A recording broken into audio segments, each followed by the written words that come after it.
Alright, what's up, ladies and gentlemen? Welcome back to Daily Dungeon Diving. Today will mark the 8th foray into the dungeon for me. As you can see, I'm bringing some different things. I am bringing some of my Tier 5 gloves here. And you might be wondering why, seeing as how it's kind of a rare item. And the main reason is, as I stated before, generally what I've been using for Forsaken as well as Desecrators has just been the Tier 3 chest and legs.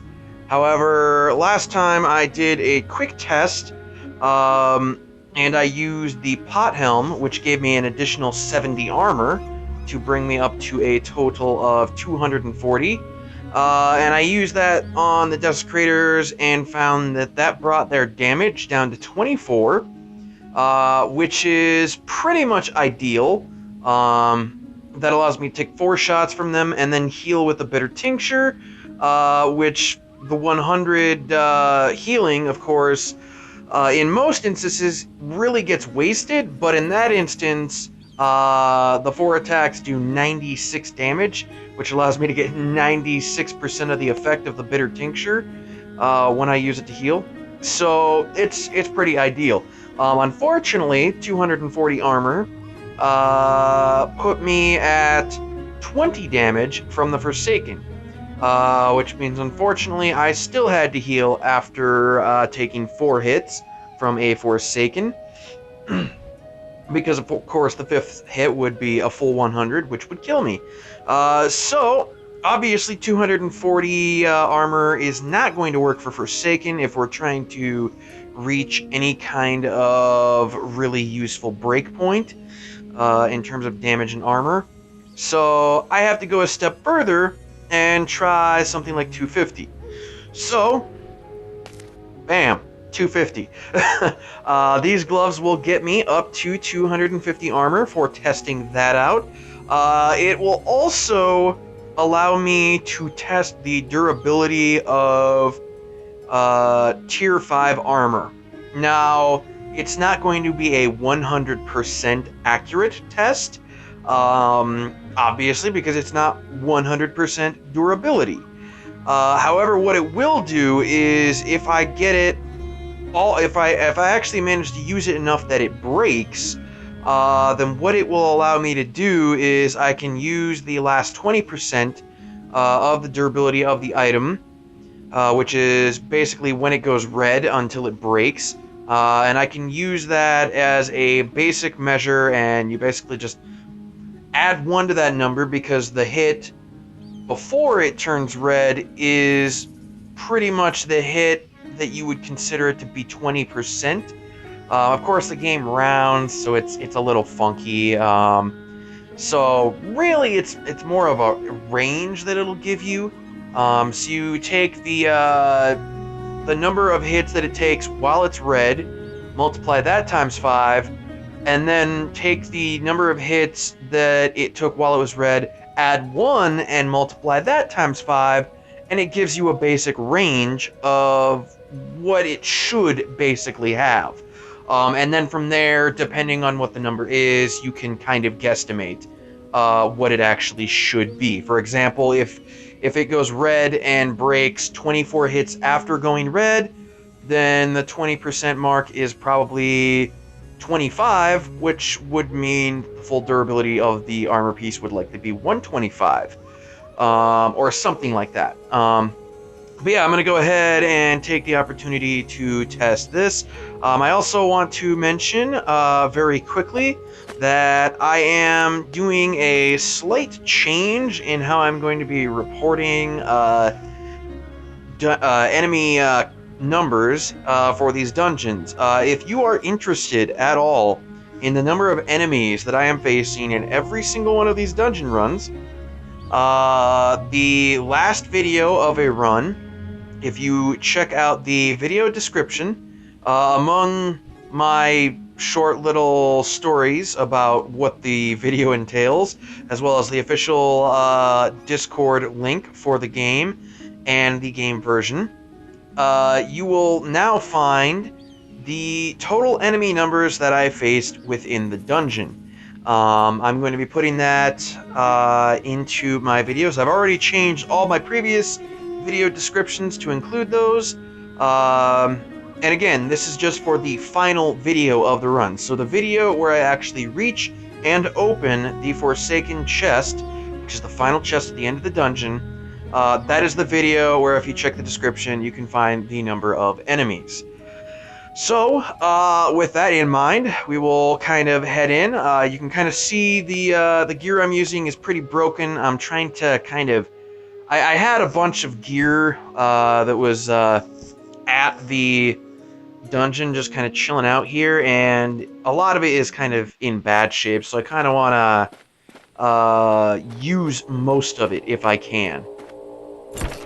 Or if it wasn't from the dungeon, a lot of it was from my base. So in any case, I want to use it up so that it's not taking up space, and I figured the dungeon's a pretty good place to do that, where, you know, this armor only takes a couple of hits from like a Forsaken or a Desecrator at any one time, and then I switch it out. So it's a good situation to have armor that you know is going to break soon, because it's not going to have to take too many hits all at once. But yeah, all of that being said, the last run that I did, I found I faced like 160 enemies or something like that. It's a little ridiculous. That last run had so many enemies. It was kind of nuts. It was just absolutely nutso crazy. And I think the reason for that is because I also only had, what was it? I believe it was 5 Forsaken for the entirety of that dungeon run. So I only fought 5 Forsaken in that entire dungeon, which is definitely not the normal amount of Forsaken that you would have to fight. This is actually kind of not a good situation, because I don't have any areas to kite the plague spawn. There's not really anything broken in this. Well, I could kind of sort of use this double tomb. Is there a single tomb around here? There doesn't seem to be. That's unfortunate. Okay, well, go ahead and use the double tombs then, I guess, to the extent that I can. Which is not well. You know what? Yeah, I'm just gonna have to take these hits. Screw it. I'm not gonna play around with it.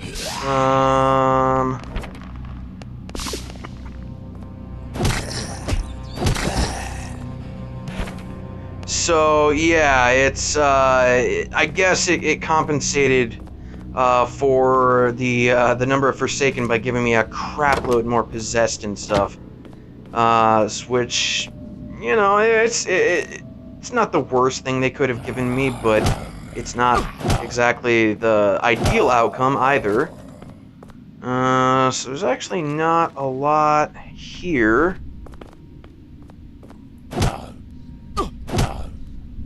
In terms of stuff to grab, or in terms of kiting spots. So that's unfortunate. I don't know if I'm gonna be able to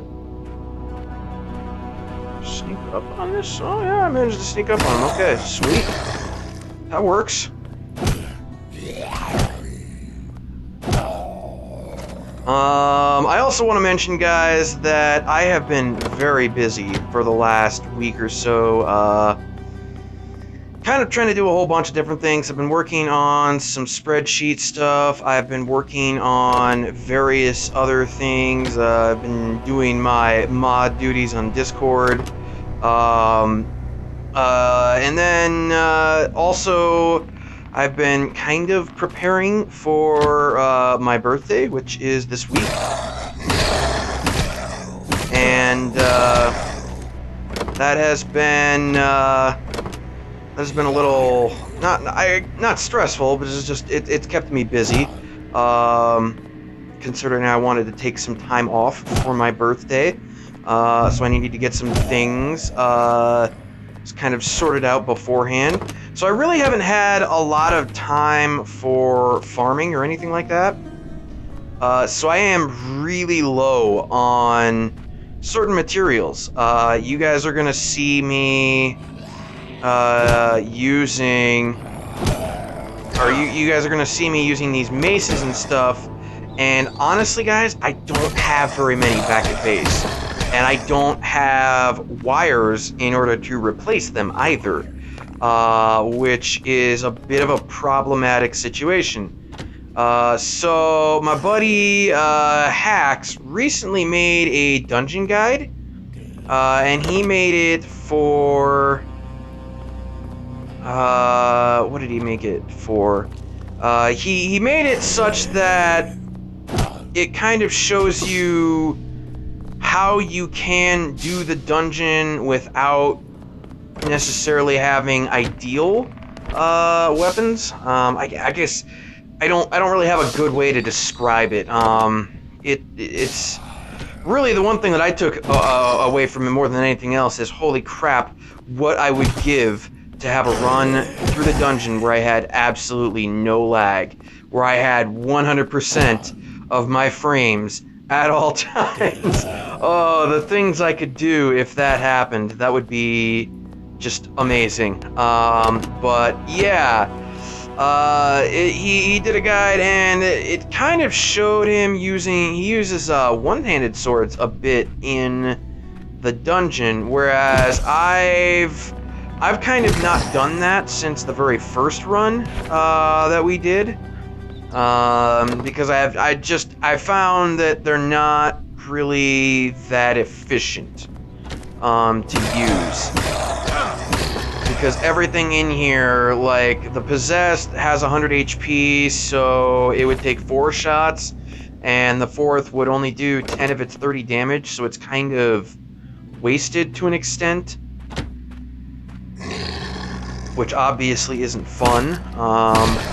You don't want to waste the damage of your weapons, considering how precious they are.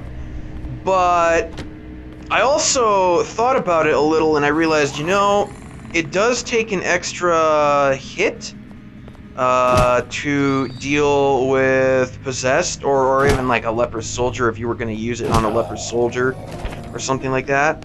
But on the other hand, it also doesn't cost wires to make. So I thought about that a little bit, and I'm like, you know, Hacks might have a point here, that it might be a good idea to go ahead and use wire, or use one-handed swords, if not all the time, and I probably would definitely say not to use them all the time, but certainly the one-handed sword has a place in the dungeon some of the time. But yeah, with me being as busy as I have been, I don't really have a lot of wires, so after seeing that, I may end up adopting some of those tactics later on. It's gonna be a little bit, I'm gonna have to kind of play it by ear. I don't know exactly how much I'm gonna want to do that. Yeah, that's really not what I wanted. I did not want to aggro all 3 of those guys. And actually, I'm dead. Holy crap, how am I not dead?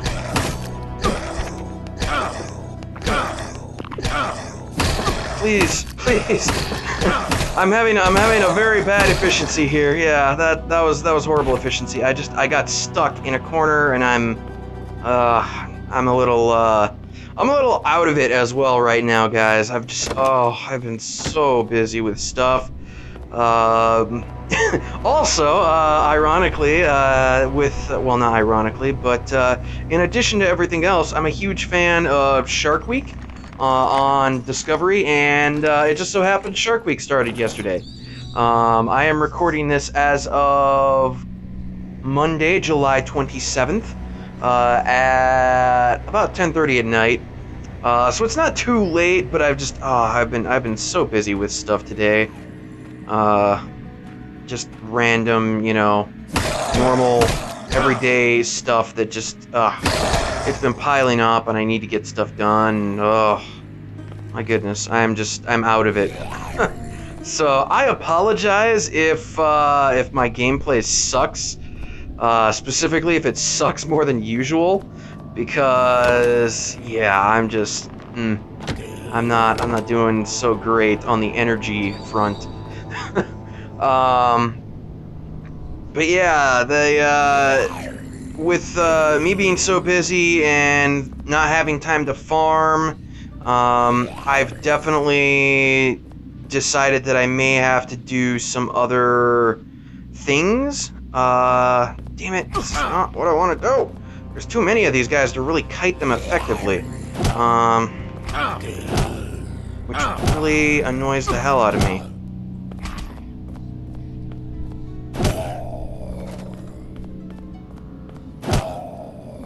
There, now I'm down to one, and I can deal with them properly. Ugh, but, with me not having the time, I'm also not going to have a lot of time moving forward this week. And actually, as of me recording this, I do not have any other videos, scheduled to be released on YouTube. So, unfortunately, one way or another, what I'm recording right now is going to have to be uploaded tonight. Of course, I didn't actually, apparently I forgot to upload the final video of my last run. So that'll have to get uploaded tonight as well.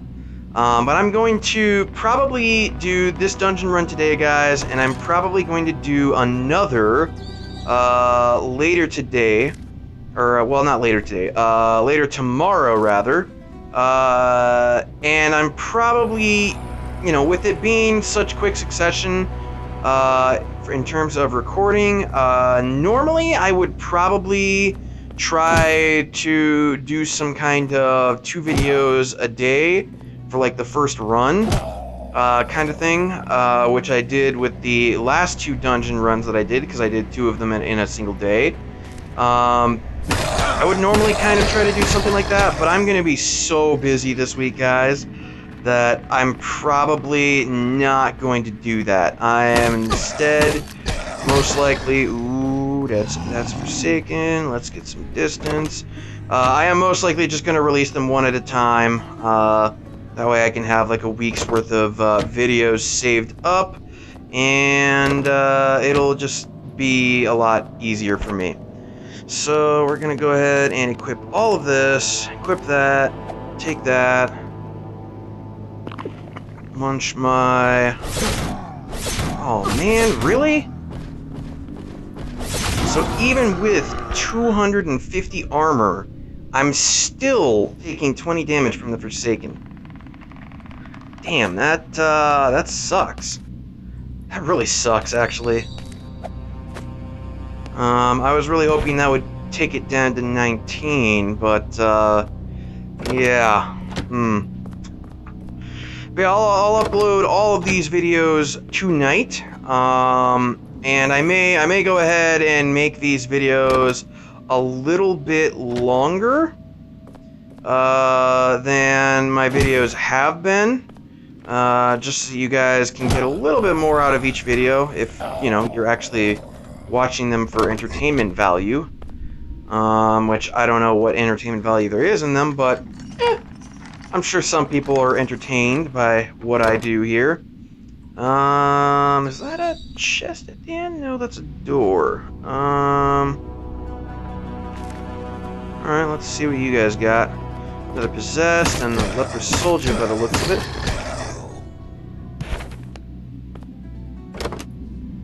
Yeah, alright. But yeah, I just, I don't know what people would really want, if they would want more episodes that take longer to come out, or if they would just prefer longer episodes. They have more to watch each day. I don't know. I don't have a lot of viewers, but I do have some, so I don't know exactly what everybody would prefer.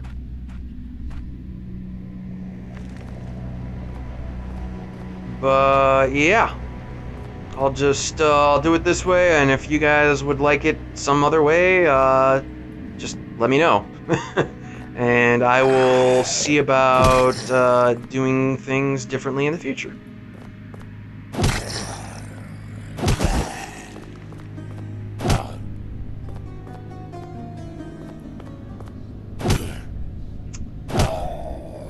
Was that a... No, it wasn't a plague spawn drop. Okay.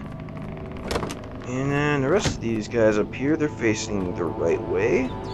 So I can get a sneak attack off on them and identify them. Nice. Just a couple of leper soldiers, so they are easy to deal with.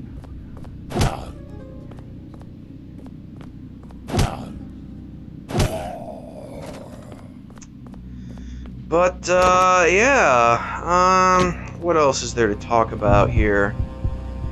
I don't really know what else there is to talk about at this point. I guess I could talk about the drama that went on at Facebook, but, honestly, I prefer to keep my channel drama-free, so... Yeah,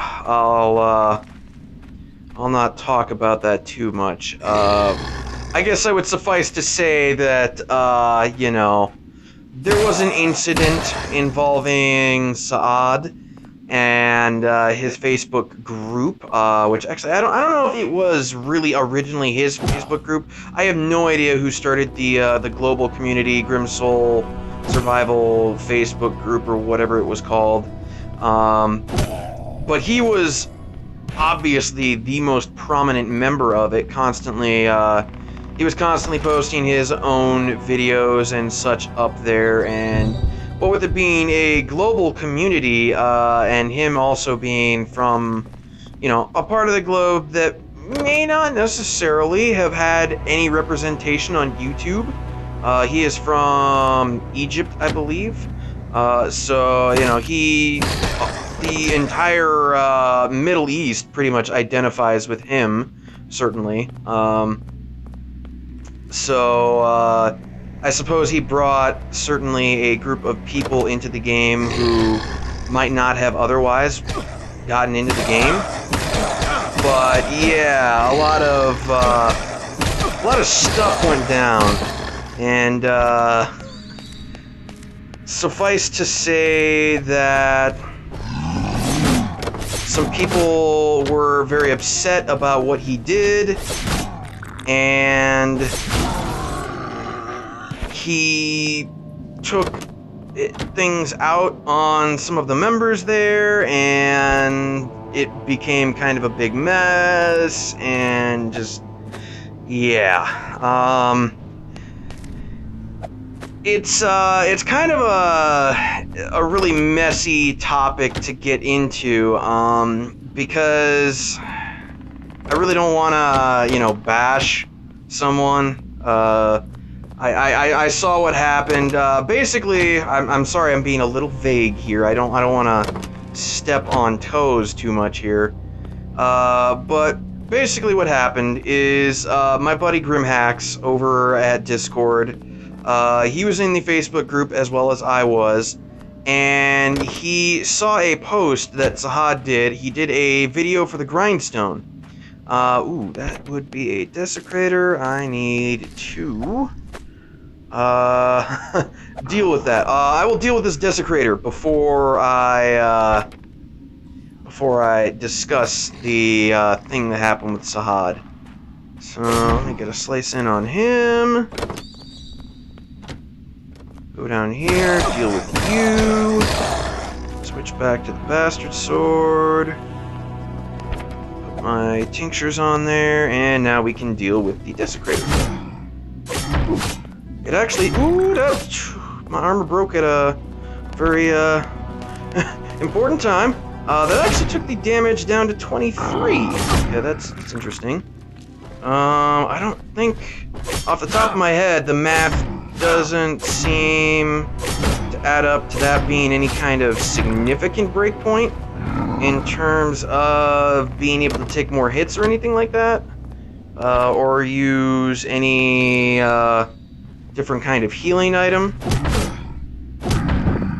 Oh wow, that broke the other armor as well. Wow, that was quick. Okay, well, I'm freeing up inventory space, I guess. So that's nice, at the very least. But yeah, the whole thing on Facebook, what it basically is that my buddy Hax saw his Grindstone video, and at that time it was only like 7 or 8 days after the release of the dungeons, which meant that you could only have done, I believe, like 8 or 9 dungeon runs in total. And he basically looked at that, and I think Massis also chimed in on it when Hax posted it on Discord, and basically said, you know, that's kind of fishy that he managed to get all of those parts in just like 8 runs or 9 runs, whatever it was. And he kind of took it to the developers, Hax did, and asked them, hey, is it really possible to get all of these rare parts in just this number of runs? And the developers replied, and basically said, yeah, no, that person is most likely a cheater.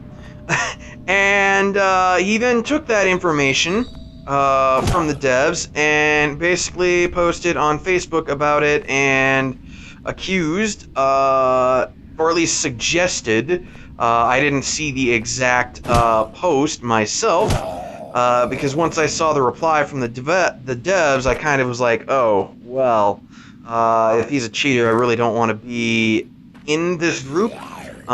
Considering he was an admin at the time in the Facebook group, I have personally a zero tolerance policy when it comes to people who are modding and cheating with the game.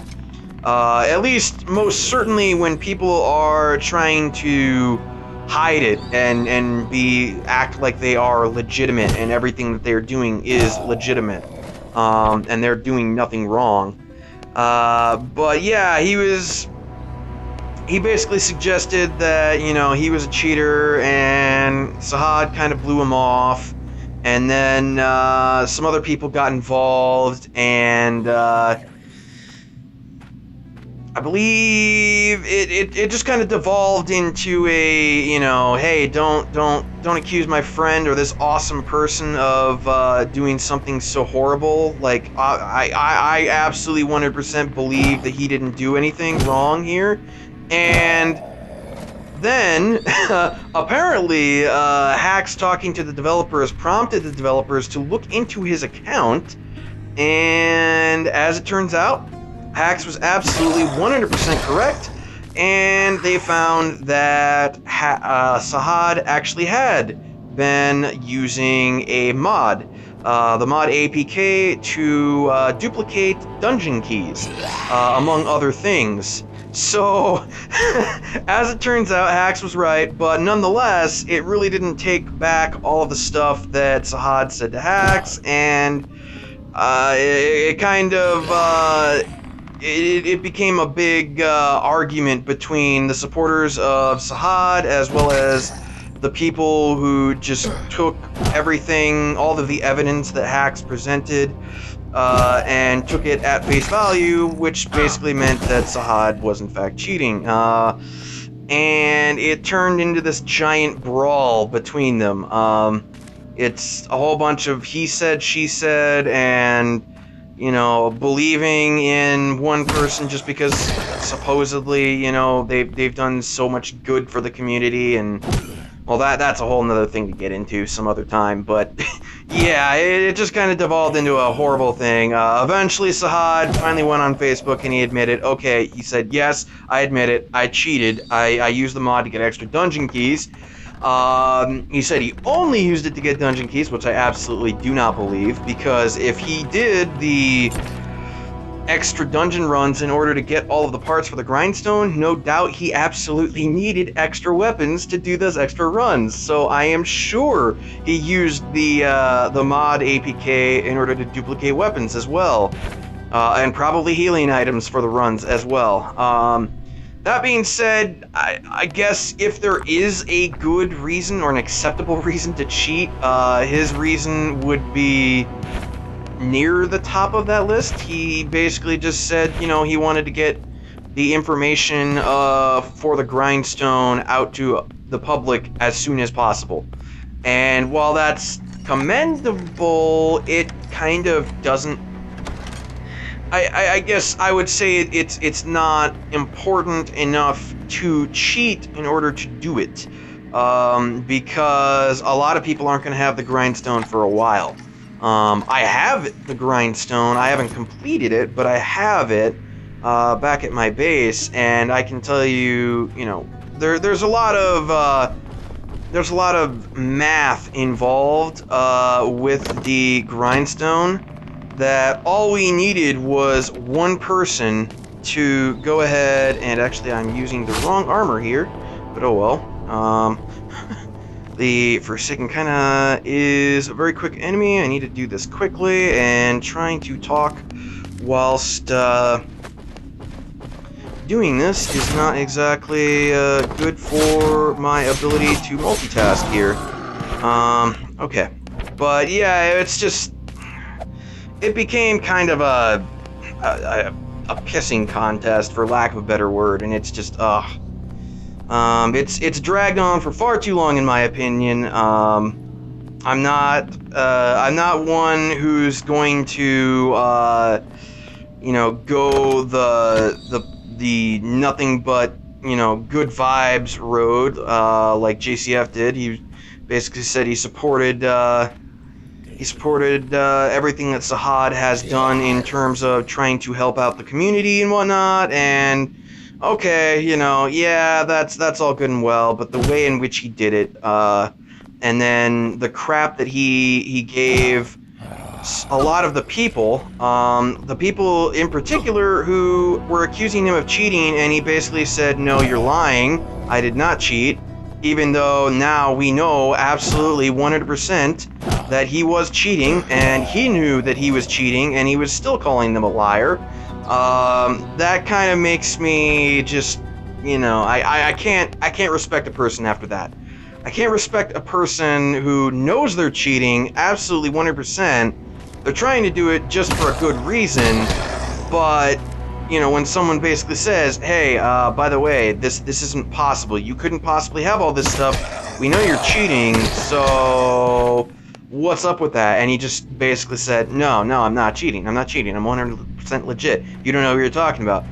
And then through either his own actions with his admin powers, or just, you know, the fact that he was an admin, and other staff members saw that, you know, someone was fighting with him, basically forced everyone, mainly hacks and the people who agreed with him, basically forced everyone who did not agree with Sahad or didn't support Sahad out of the group entirely. They're either banned or just, you know, they feel that they can't talk there anymore because, you know, it supports everything that Sahad did, and it supports cheating in general, and yeah, it's just become a really bad situation, and so anyway, I left, and I'm not going to deal with it, so whatever. Facebook can deal with it.